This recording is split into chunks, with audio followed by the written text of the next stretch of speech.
président de l'ASM. Bonjour Jean-Michel Guillon. Bonsoir et bienvenue à tous. Bonsoir. Avec moi également, j'ai Miss Coco. Coco, bonsoir. Oui, bonsoir à tous. Merci Monsieur le Président d'être présent, ça nous fait très plaisir. On est très flattés. Alors avec nous, normalement, il y avait Martial qui devait venir, mais Martial a eu un impératif. Je pense qu'il est rentré du sud en tricycle et qu'il a dû s'arrêter dans la vallée du Rhône pour s'acheter du Croze Hermitage. Donc du coup, on a demandé à Greg de bien venir. Et puis Greg, bon, il est toujours dispo, donc salut Greg. Bonsoir à tous, bonsoir Président. Bonsoir. Merci d'être parmi nous, parce que c'est un honneur de vous recevoir. Et puis voilà. Écoute, merci à toi d'être disponible. On a encore tout de suite pas vos commentaires, mais ça va arriver.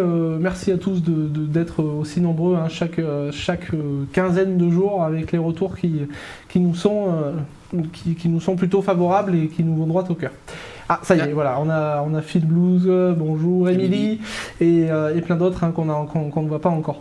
Alors aujourd'hui, eh bien, on va parler forcément du 15 de France, de la défaite cruelle, méritée, logique pour certains, on verra suivant vos mots. Et ensuite, eh bien, on passera forcément aux résultats des filles de l'ASM Romagna qui ont gagné ce week-end face à Bordeaux. Et après, bien sûr, on partira avec notre invité de l'ASM et on parlera de tout et on répondra à vos questions si bien sûr vous avez des questions. Donc ce week-end la France est allée perdre à Twickenham, c'est toujours un peu compliqué pour nous les supporters. Si vous avez un mot à mettre sur ce match, un mot qui résume pour vous le match, Pierre par exemple. Dommage. Coco, tu as un mot? Moi ça m'a plombé. Ça t'a plombé? Oui, ça m'a plombé. Greg? logique, Au vu du match. Au vu du match, d'accord. Monsieur le Président, vous avez vu le match, je me doute? Bien sûr, oui, mais je dirais qu'on construit. C'est vrai. Alors, C'est vrai. Encore dans la construction. Alors moi je vais rejoindre un peu Greg, le mot que j'aurais choisi, moi c'est réaliste, parce que les Anglais ont été réalistes, à chaque fois qu'ils sont venus dans notre camp, et ça a fait mal. Voilà, on a encore eu une polémique qui pour moi n'avait pas lieu d'être sur l'essai, on en a parlé en off. Pour moi il y a essai. Oui, vu les images, Il y a essai. Et en plus de ça, l'arbitre de champ voulait le refuser, c'est l'arbitre de vidéo qui a voulu l'accepter, et à juste titre. Et alors, bonsoir Lily, Muratoise, Philbou, Aurélie, Jérôme Martin, j'ai vu Isabelle passer. Donc Aurélie dit frustrant. Sinon, les autres mots, c'est logique, beau match.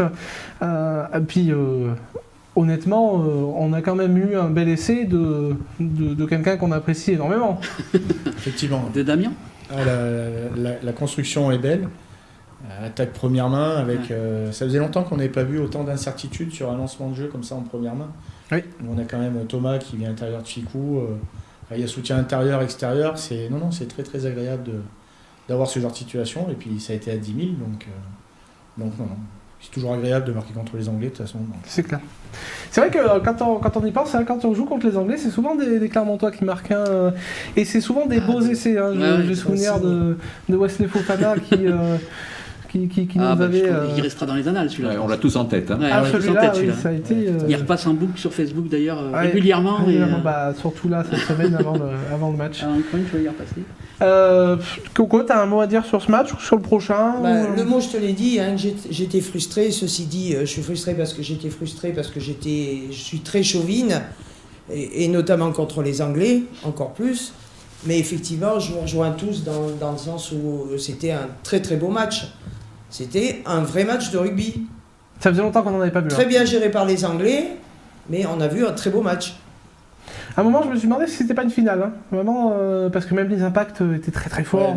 Ça a été là. Alors, j'ai vu passer un commentaire que Damien avait bien défendu, et c'est vrai que mais après toute l'équipe de France a bien défendu, parce qu'à un moment on était en difficulté juste avant la mi-temps. On est resté 20-25 minutes de tâches défensives qu'offensives sur ce match-là. Ouais, malheureusement, il n'y a pas eu beaucoup de ballons. Le ballon a plus été du côté de Thomas que de Damien, mais pas de Teddy Thomas.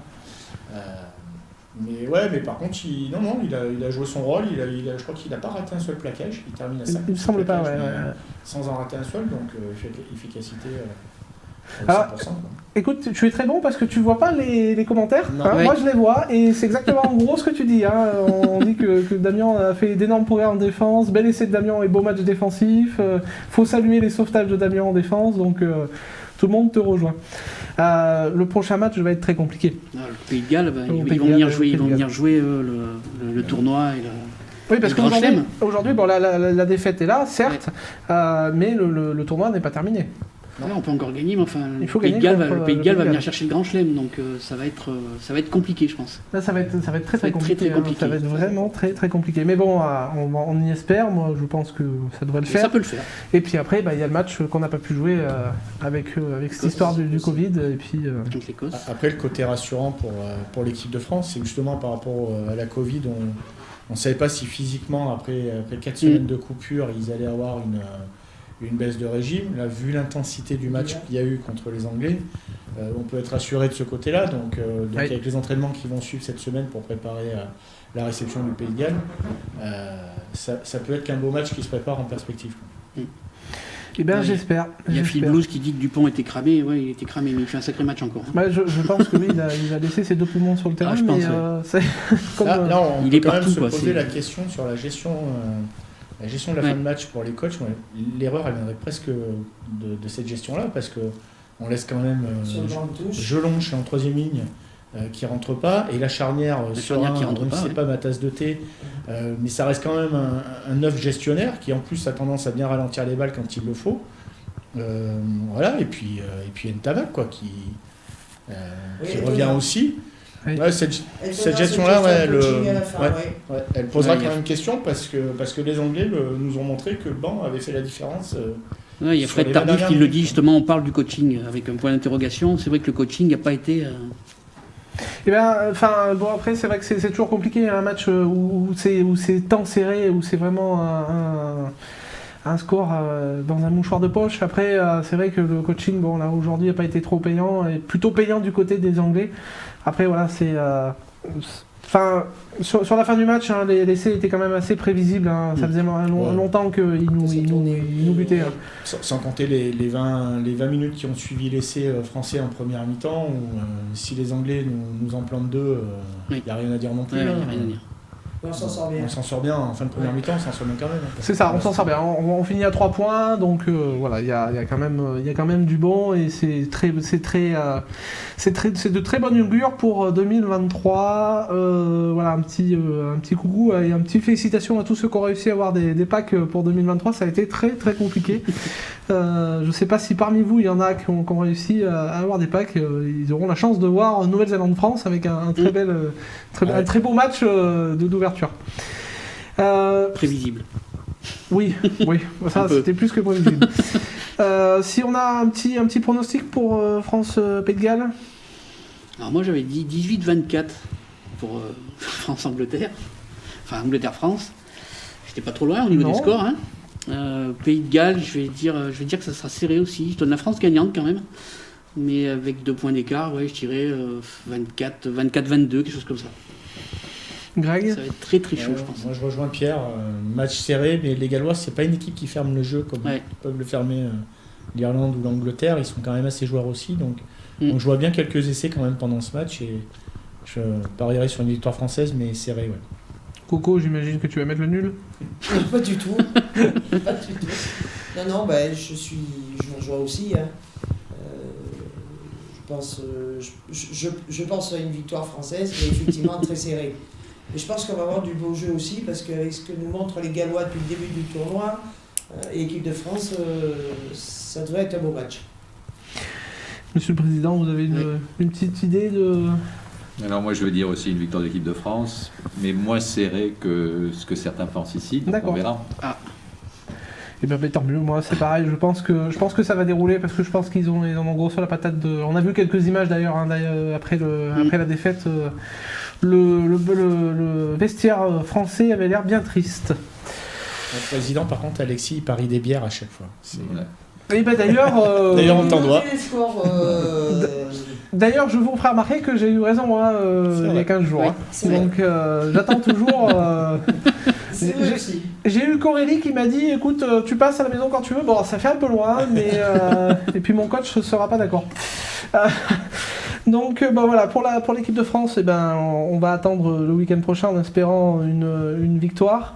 On va passer vite fait sur les filles de Romagna qui ont encore gagné, la SM Romagna, qui a gagné l'UBB 48-5 avec 6 essais contre 1. Les filles ne s'arrêtent plus et c'est plutôt très très bien. Hein. Elles ont été prises un peu par surprise au départ.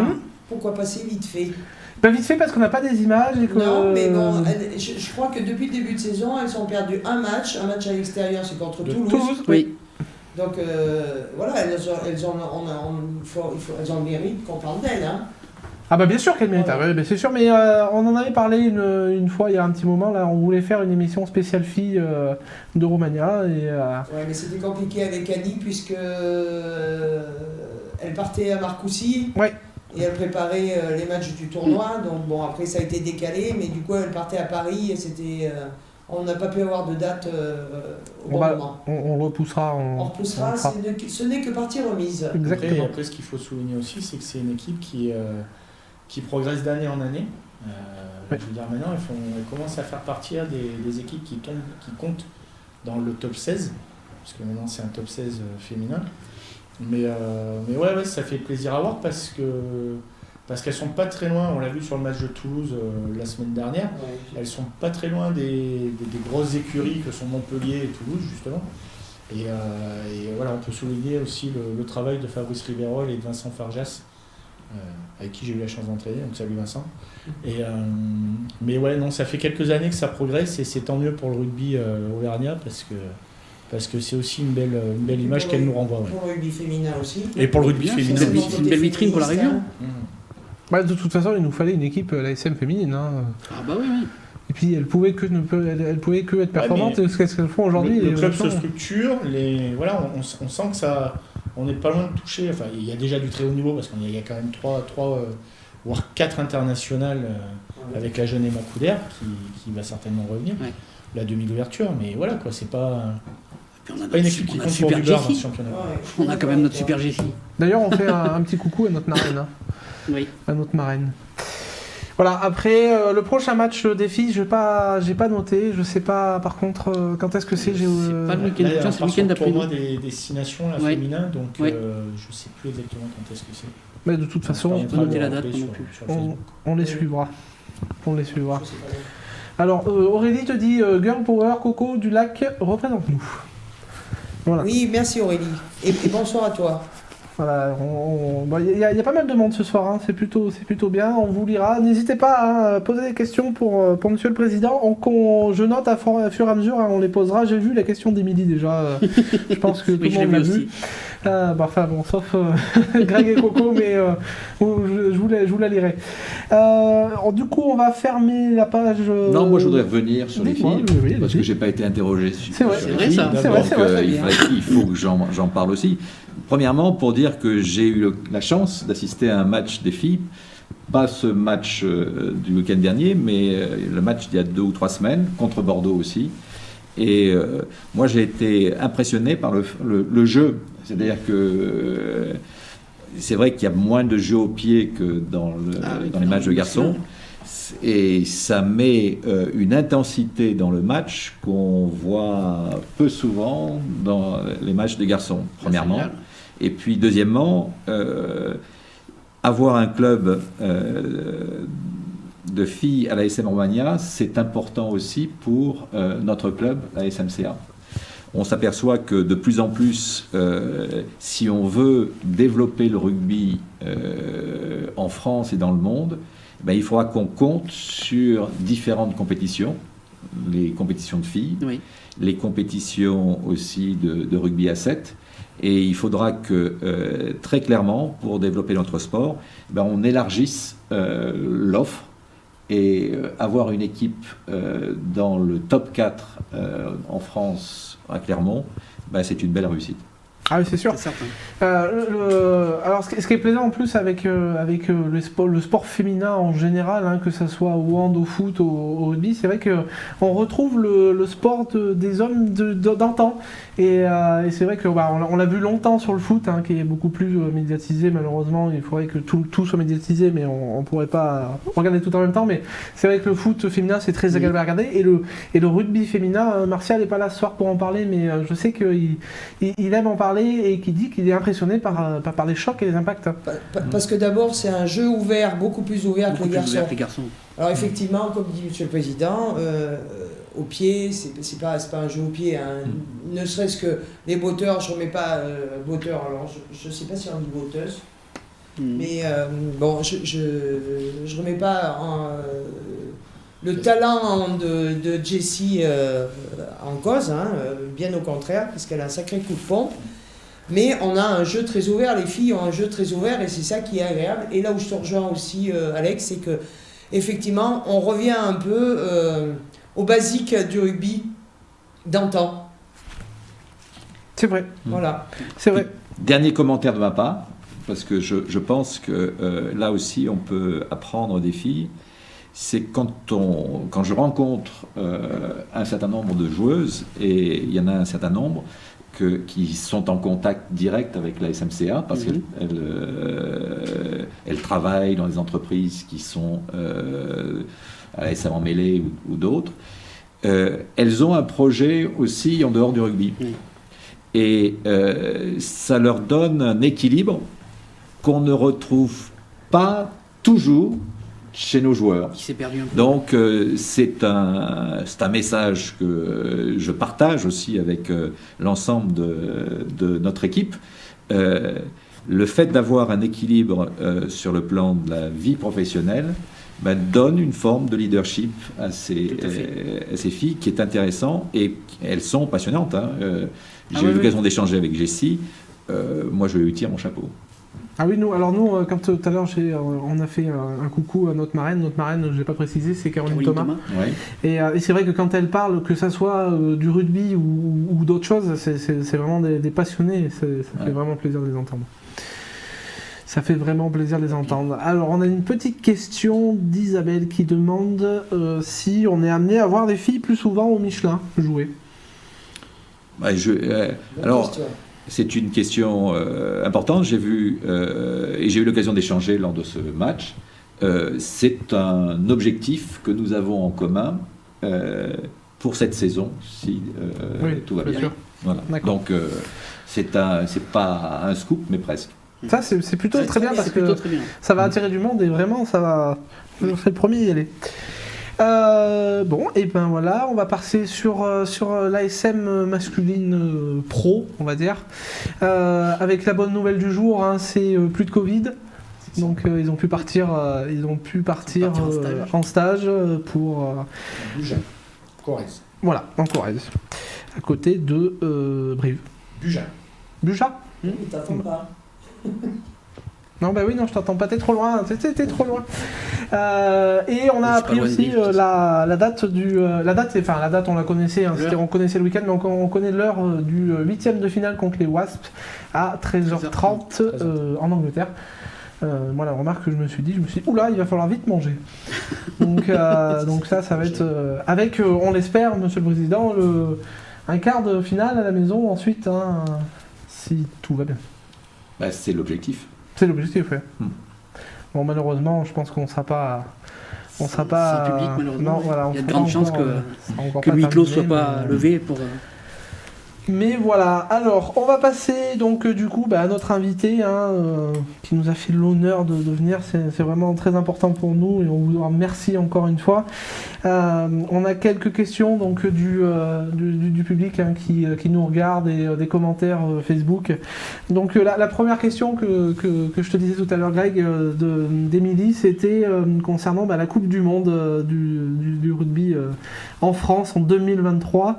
Elle demandait demander est-ce que les clubs de top 14 auront pas une dotation, mais peut-être une vente prioritaire pour leur abonné ou pas, ou si, bien sûr, si on peut le dire. Hein. Oui, non, mais on n'a pas d'informations aujourd'hui à ce stade, donc je ne vais pas élaborer plus. Je n'en sais rien. D'accord, bon, on verra avec le temps. On a une question de Géraud Martin, donc, alors il a lu que vous avez déclaré dans des différents médias que vous n'appartenez pas au monde du rugby, et il aurait été curieux de connaître vos sports de prédilection. Si, voilà. Ah oui, non, mais, alors le monde du rugby, j'ai joué au rugby, mais en universitaire. Donc, mais je ne pense pas que quand on se dit rugbyman, on considère toujours les universitaires comme des joueurs de rugby. J'ai un certain nombre de présidents qui sont mes collègues aujourd'hui, qui ont tous été capés en équipe de France, et c'est vrai que je ne me compare pas à eux. Donc, pour répondre à la question très concrète, j'ai fait beaucoup de volley, j'ai joué au football, j'ai fait de la natation, et du tennis, voilà. 4 sports.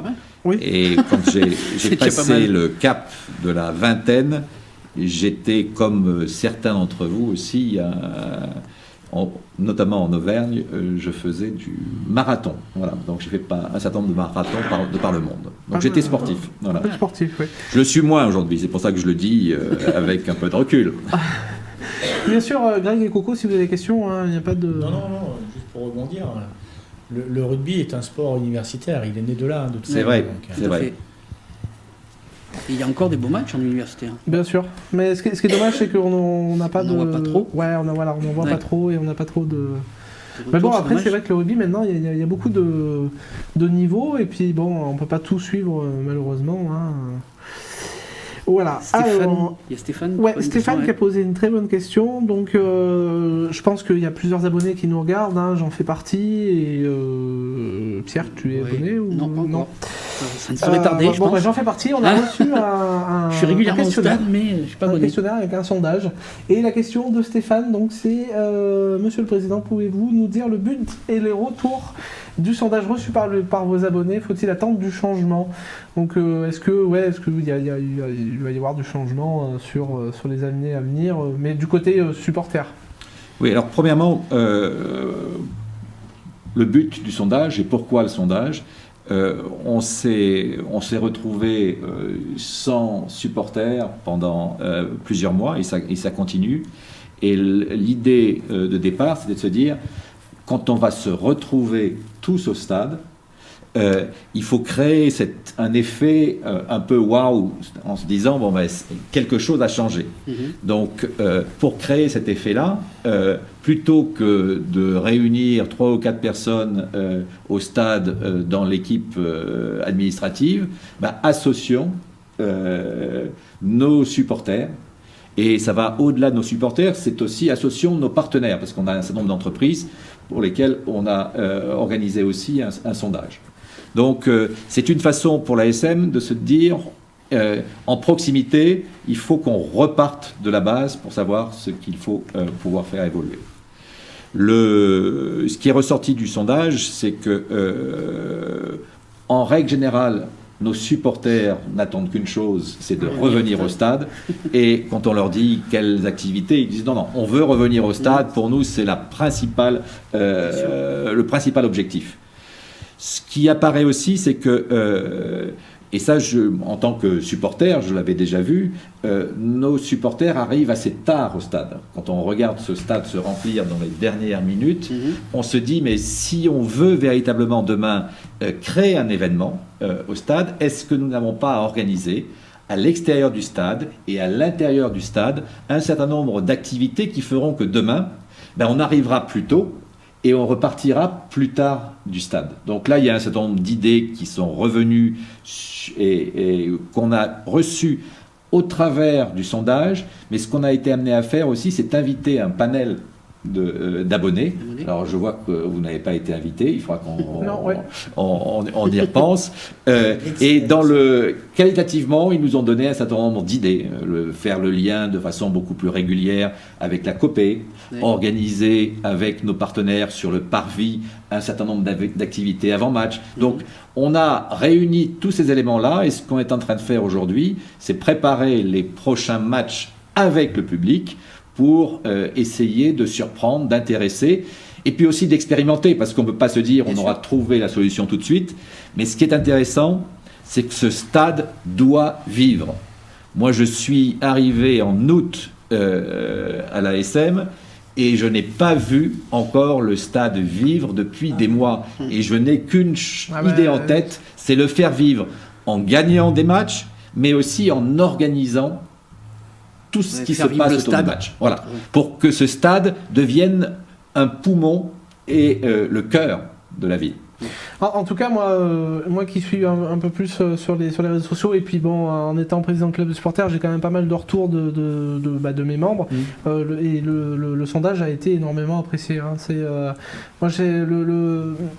retour que j'en ai eu, c'est que voilà, on a demandé l'avis des supporters, et ça a été vraiment apprécié, et c'est tombé vraiment très bien. Vous savez combien de réponses on a reçues? Ouais, c'est ce que j'allais vous demander. On a envoyé le sondage à l'ensemble de nos abonnés, et on a reçu pratiquement la moitié de réponses. Quand on compare ce résultat à tous les autres sondages organisés, c'est un chiffre qui est assez remarquable, et qui pour moi montre l'attachement de nos supporters à notre club, mais aussi l'intérêt qu'ils ont à être de plus en plus partie prenante dans l'organisation de la vie de ce club. Et pour moi, c'est un élément que j'ai pris en compte en tant que président, parce que habituellement, on ne tend pas la perche aux supporters et à ceux qui font ce club pour leur dire, mais pour vous, qu'est-ce qu'on pourrait faire de mieux par la suite? Et à travers ce taux de réponse, les supporters ont dit, on veut être participants. Et je le prends positivement. Ah oui, c'est vrai qu'on a ce sentiment en général quand on est au stade. C'est vrai que nous on l'a connu bien mieux, et c'est vrai que les gens aiment nous. Alors on est un peu particulier, pour ma paroisse, on est un peu particulier parce qu'on arrive très tôt avant le match avec les tambours, tout ça, et on voit les gens qui veulent vraiment être intéressés, et c'est plutôt sympa à voir. C'est vrai qu'il y avait depuis 2, 3, 4 ans, il y avait un ressenti d'abandon un peu du public et des... Enfin, moi je le ressentais beaucoup quand je discutais avec les gens autour de moi, on disait mais on voit le match, mais après il n'y a plus rien, on voit plus les joueurs, on n'a plus de contact.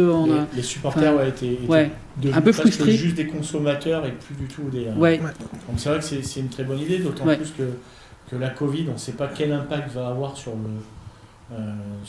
cette envie-là de la part des spectateurs et des supporters, parce qu'il y a ça aussi, il y aura le retour dans les stades de tout le monde, mais ça peut avoir un impact d'une part financier, parce qu'il y en a qui ont aussi malheureusement perdu leur emploi ou autre, et puis voilà, il faut retrouver cet engouement, parce qu'on en avait parlé, mais pour le rugby amateur, on disait que d'un point de vue sociétal, ça allait avoir un impact dans les échanges amicaux, mais il y a aussi cet échange entre les spectateurs et les supporters et les joueurs. Et c'est vrai moi personnellement, je suis demandeur de ça, parce que c'est aussi l'engouement qu'on a dans les stades, les joueurs sont demandeurs aussi. On voit bien d'ailleurs qu'il y a énormément de matchs qui se gagnent à l'extérieur, parce que le 16e homme n'existe pas actuellement. Mais c'est ce qu'on reprochait un petit peu aussi à l'ASM en tant que supporter, c'est un peu ce manque de communication. Oui, alors... On l'a souvent évoqué, et c'est vrai qu'il y avait plus cette communication qu'il y avait avant. Donc c'est une très belle initiative d'avoir fait ça. Bon, mais j'espère qu'on ira plus loin. Et là, en parlant de communication, il y a un certain nombre de choses qui remontent aussi, et j'entends le contact avec les joueurs.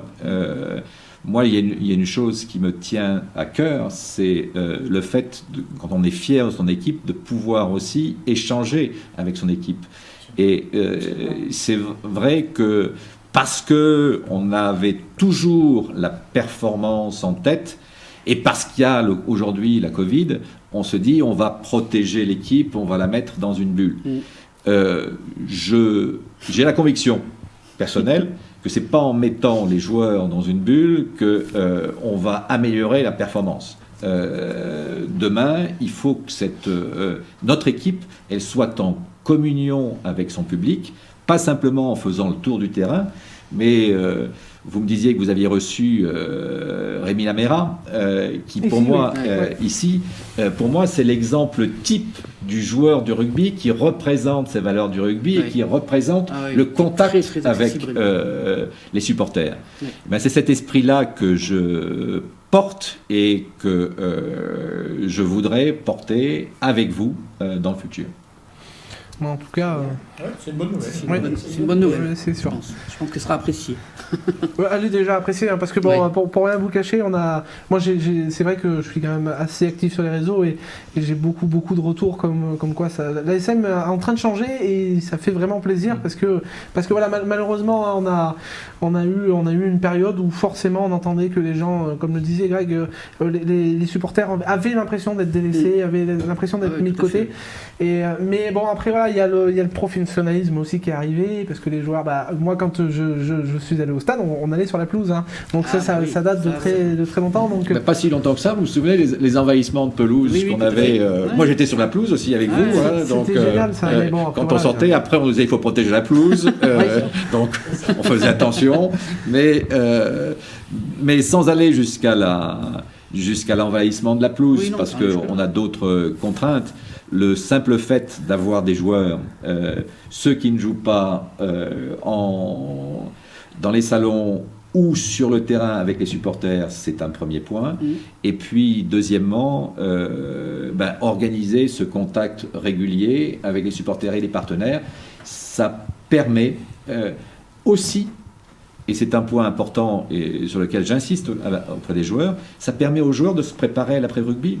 Parce que quand vous êtes en contact avec tel ou tel supporter qui est patron de son entreprise, vous découvrez autre chose que le rugby dans lequel vous avez vécu depuis 10 ans, 12 ans, jusqu'à 30 ans. Et c'est une façon de se préparer à la suite. C'est vraiment, mais tant mieux.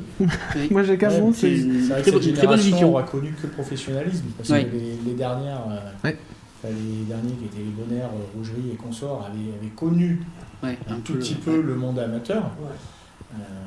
Là, c'est vrai que c'est les nouveaux retraités qui arrivent, eux, ont connu que le professionnalisme. Donc, effectivement, l'après-carrière va être un enjeu. Qui est clé. Il y a une question qui est passée, je ne sais pas si tu l'as vu, Alexis, je n'ai pas vu qui l'a posée, mais qui demandait dans le contexte où vous êtes arrivé. C'est vrai que vous êtes arrivé malheureusement après le décès d'Éric de Cromière. Il y a eu le Covid. Est-ce que vous avez eu un bon accueil au niveau du staff, au niveau des joueurs, au niveau. Oui, ben, l'accueil, c'est... Une bonne intégration, Voilà. Est-ce que j'ai été bien accueilli par les joueurs? Les joueurs, bon, et là, c'est le privilège de ma position. Quand le président arrive, c'est comme tout à l'heure, vous me disiez, vous nous faites un honneur. Moi, je ne fais pas d'honneur. Moi, ce qui m'intéresse, c'est d'être au contact à la fois des supporters, donc merci de me faire cet honneur de me recevoir, et c'est comme ça que je le vois, et vis-à-vis des joueurs c'est la même chose, et vis-à-vis des joueurs ce qui est important c'est dans un premier temps de les connaître. Donc la première chose que j'ai faite quand je suis arrivé dans mon poste, c'est de rencontrer chacun des joueurs individuellement, et on n'a pas parlé rugby, on a parlé d'eux. Tout à l'heure, je parlais de l'après-rugby. Je leur ai posé la question aussi de savoir comment ils se projetaient dans l'après-rugby. Pardon ? Dans la vraie vie. Et c'est la vie, voilà. Et cet élément-là, c'est une façon aussi de briser la glace. Donc, maintenant, avec le départ programmé, et on n'en a pas parlé, mais on en reparlera, de Franck, je me suis rapproché un peu plus du collectif et de l'équipe, et j'apprends à les connaître, pas simplement en tant qu'individu, mais en tant que membre de l'équipe sportive, et c'est aussi quelque chose qui est intéressant, parce que on est là véritablement dans le management. Et justement, est-ce que le fait d'avoir une carrière professionnelle enrichissante comme vous avez eu est un avantage ou un inconvénient quand on arrive dans le milieu professionnel rugbystique comme ça, avec le regard extérieur? Moi, je pars du principe que c'est un avantage. mais qu'il faut savoir rester à sa place.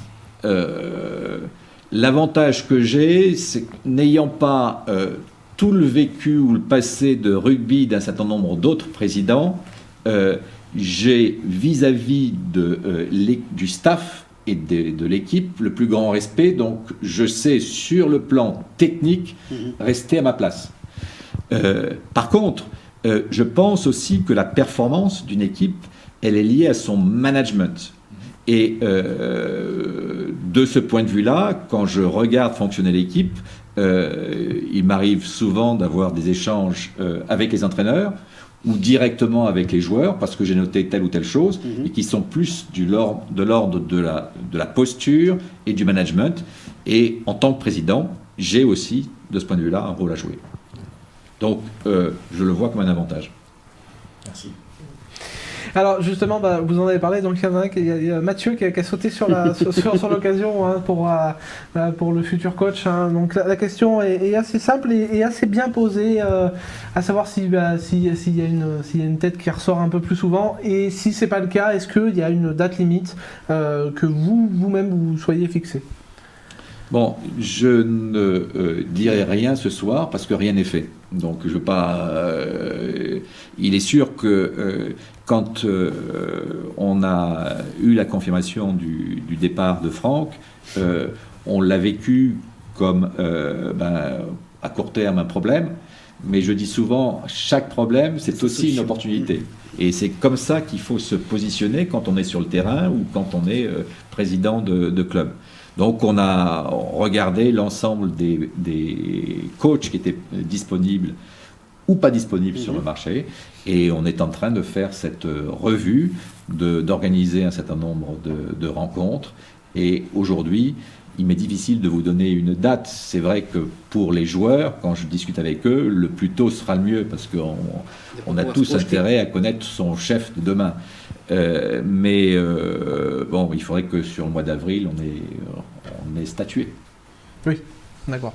Ce qui inquiète beaucoup les supporters, hein, moi j'ai pu le voir sur quelques commentaires, et puis là, Émilie en parle un petit peu en disant que est-ce que ça sera une grosse reconfiguration. Alors au niveau du staff, forcément on peut pas savoir aujourd'hui, puisque on connaît pas le futur président, le futur entraîneur pardon, et puis ses acolytes.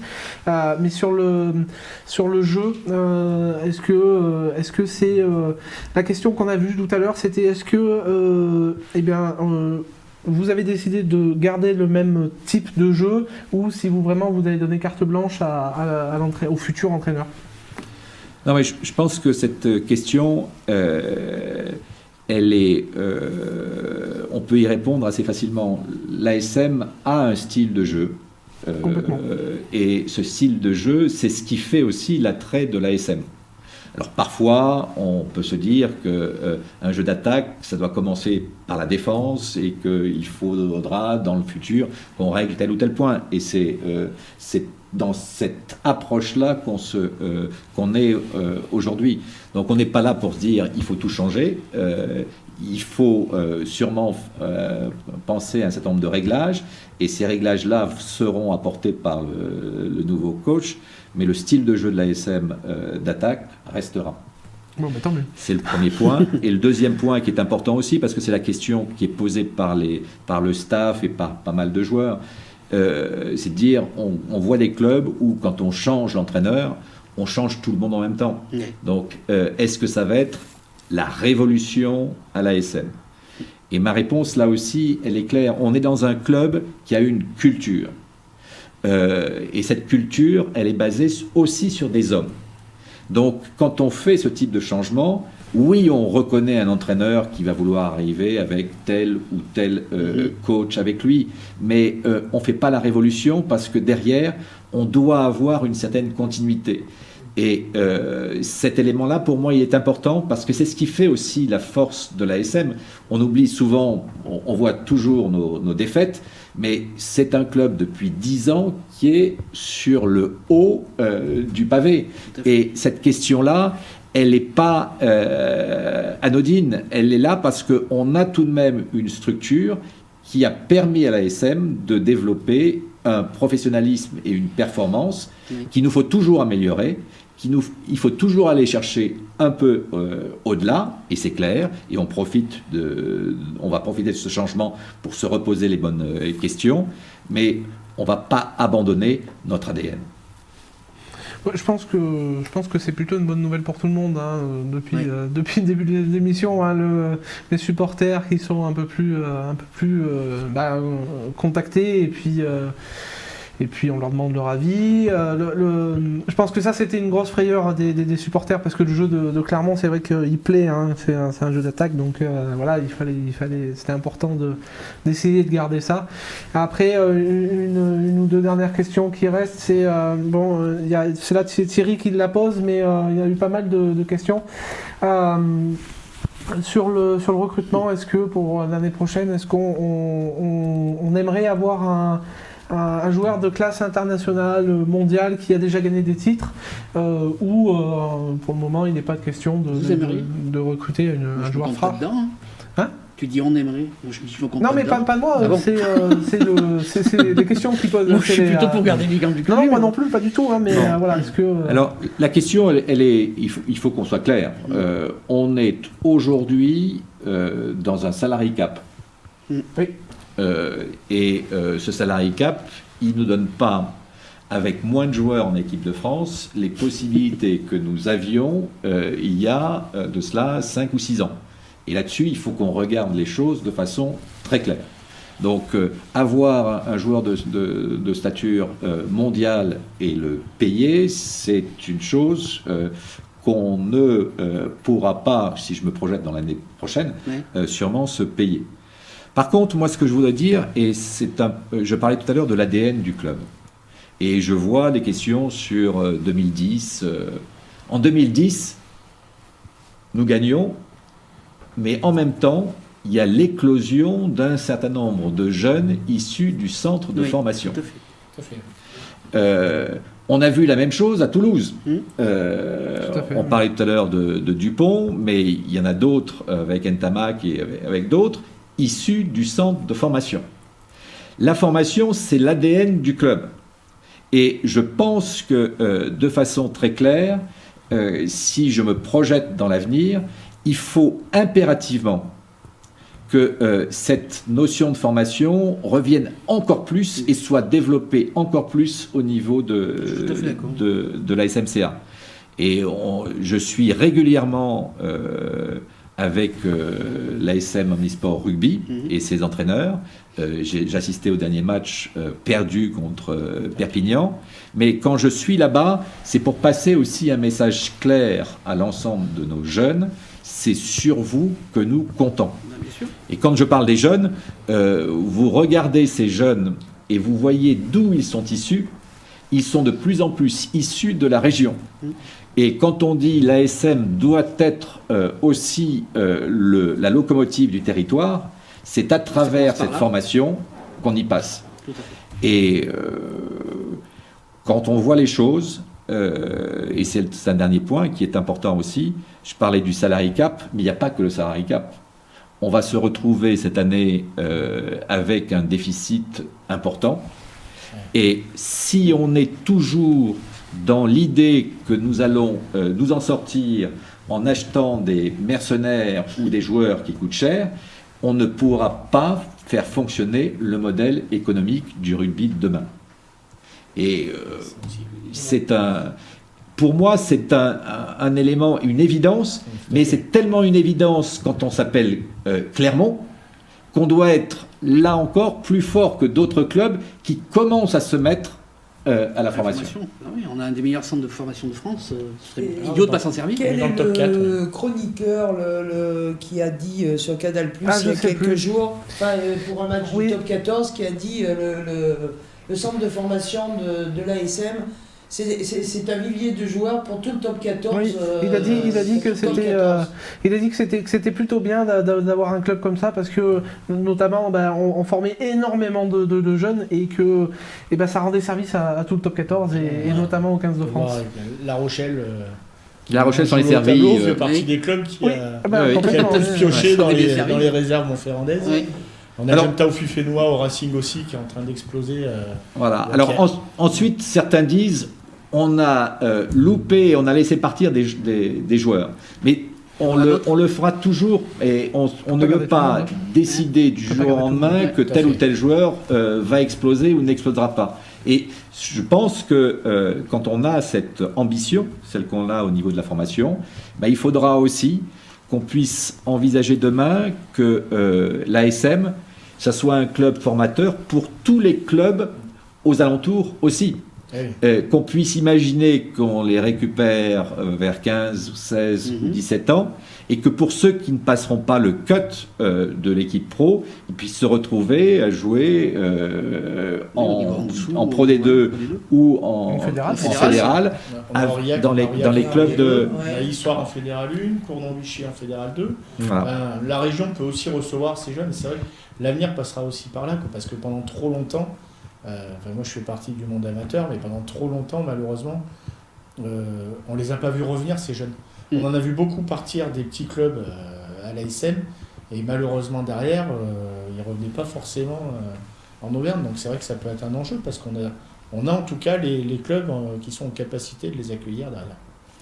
J'étais avec le président Millette d'Aurillac au téléphone cette semaine, donc hier, et c'est un des points qu'on a évoqué ensemble, parce que c'est aussi comme ça qu'on développe le territoire. Ouais, tout à fait. Aurillac a gagné d'ailleurs ce week-end. Aurillac a gagné ce week-end, oui. Difficilement, mais à gagner. Non, mais il a Enfin, gagné. en tout cas, merci pour cette vision claire. Au moins, Ouais. vous donnez un cap. On le voit sur les résultats de l'équipe de France. De toute façon, cette politique qui commence à monter, de garder un peu nos jeunes et de les faire jouer, je pense que l'équipe de France, il gagne aussi. Si on met que des joueurs étrangers dans notre championnat, forcément, on ne peut pas avoir une équipe de France forte. Ah, mais complètement. Donc, il faut faire Oui. jouer. Alors là, il y a un autre débat qui a lieu en ce moment dans toutes les discussions pour l'élection du président de la Ligue. C'est est-ce que on a demain des provinces Ouais. du style de ce Oui, qu'on on a- retrouve, ou est-ce qu'on a un rugby des clubs? Et là aussi, la position de Clermont, elle est claire. On a un rugby des clubs, pourquoi? Parce qu'on s'aperçoit qu'un club de rugby comme Clermont, c'est pas simplement un club sportif professionnel, c'est plus que ça. Le fait d'être ici avec vous, supporters, le fait d'être avec les partenaires, ça montre bien que c'est un catalyseur d'une activité, pas simplement sociale, mais économique pour toute une région. C'est sûr. Et ce qu'on voit quand on s'approche d'un autre modèle, qui est le modèle des provinces, qui est souvent construit pour arriver à préparer des joueurs pour une équipe nationale, c'est qu'on n'a plus de spectateurs, parce qu'on ne s'identifie plus au club, c'est une province. Donc, Oui. province, Auvergne, Rhône-Alpes, est-ce qu'on va aller à Lyon pour voir le prochain match? Bien sûr que non. Donc Ah non. ces éléments-là, ils sont importants et je pense que pour nous demain, il faudra être attaché et défendre ce rugby des clubs, ce rugby des territoires, parce que c'est le seul qui peut continuer à brasser toutes les générations autour de notre sport. J'espère bien qu'il n'y aura pas que Clermont qui aura cette Tous position. d'accord là-dessus, hein. oui. Oui. Regardez Bah, notre ah oui, oui. entité, hein. Bah, Tout à de fait, toute oui. façon, oui, forcément, c'est Voilà. c'est Donc notre- défendez-la aussi avec nous et avec moi, parce que cette On question, elle n'est pas encore posée directement, elle ne sera pas posée avant la Coupe du Monde, mais elle risque de revenir sur la table.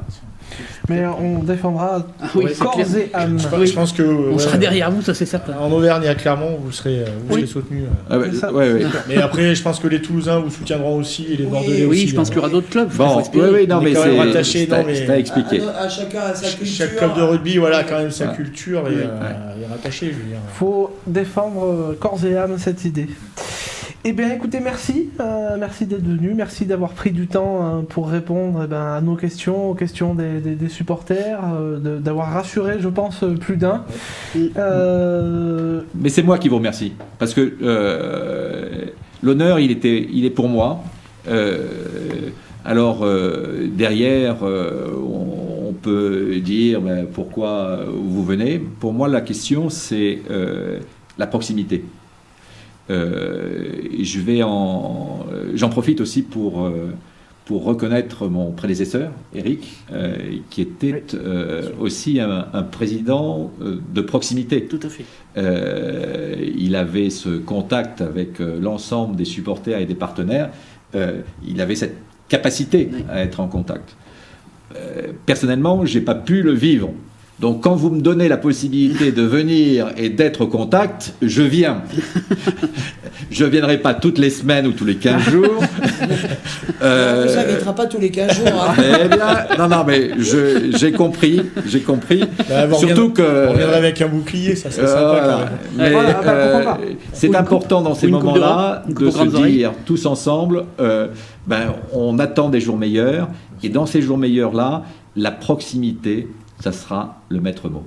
C'est très bien, parce que c'est ce Merci. qui nous manquait. C'est pas mieux, il n'y a pas mieux. C'est ce qui nous manquait, et peut-être ce qu'on reprochait. Alors moi, je suis toujours un peu la rugnasse. Donc Non, mais tout le monde le reprochait. Hein. Ouais. Je te rassure, c'est une idée générale. Hein, C'est un ressenti. En général, que ce soit le staff, que ce soit les joueurs, que ce soit le président, on n'arrivait pas à... Il n'y avait pas cette proximité, il y avait ce manque d'échange, quelque part, avec nous, les supporters, quoi. Donc c'est très bien, moi je suis super contente de ce que vous avez dit. Bon, mais très bien, mais quand vous ne serez pas contente, ce sera bien aussi, parce qu'on aura un échange. Oui, parfait. Bon. Très bien, merci à tous. Merci à vous. À bientôt. J'ai juste encore un petit truc à dire sur un des supporters qui nous suit régulièrement. C'est celui qui notamment nous met régulièrement, c'est à la fin de la foire qu'on compte les bouses. Donc c'est l'anniversaire de Lolo, donc je te fais un gros bisou et je t'ai offert un sarcophage. C'est un code entre nous. Voilà, merci. Bon. Et écoutez, moi, je vous remercie tous autour du plateau. Je vous dis merci. Alors sans vous dire merci, pour vous remercier, on vous remontre, on espère vite vous montrer le vrai visage de la Yellow Army. Oui. Et puis pour nous, on se retrouve dans 15 jours sur ces plateaux. Et merci encore de vos questions et d'être aussi nombreux. Et je vous souhaite une bonne soirée. Avec vous, on aurait gagné plusieurs matchs au Michelin cette année, j'en suis persuadé. C'est exact.